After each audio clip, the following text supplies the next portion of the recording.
বাংলাদেশের যুবকদেরকে তারা আর্জেন্টিনা ব্রাজিল নিয়ে ব্যস্ত, অথচ ওইদিকে শুভেন্দু অধিকারী সহ বিভিন্ন হিন্দুত্ববাদীরা আমাদের মুসলমান মা বোনদেরকে হত্যা করছে। শুভেন্দু অধিকারী রাষ্ট্রের পদে উন্নতি হওয়ার পর, রাষ্ট্রের মধ্যে মন্ত্রিত্ব পাওয়ার পর আমরা দেখতে পাচ্ছি মুসলমানদেরকে খুন করা হচ্ছে, মুসলমান মা বোনদেরকে করা হচ্ছে।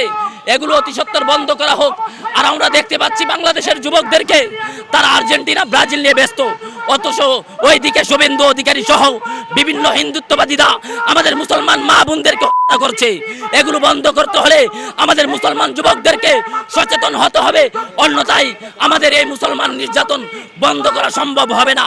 আমাদেরকে উমরের হাতিয়ার নিয়ে, খালেদ বিন ওয়ালিদের হাতিয়ার নিয়ে, শাহজালাল মুজাদ্দিদ আমিনের তাকবীরের ধ্বনি নিয়ে অগ্রসর হতে হবে এবং শুভেন্দু অধিকারীর বিরুদ্ধে রুখে দাঁড়াতে হবে, রুখে দাঁড়াতে হবে।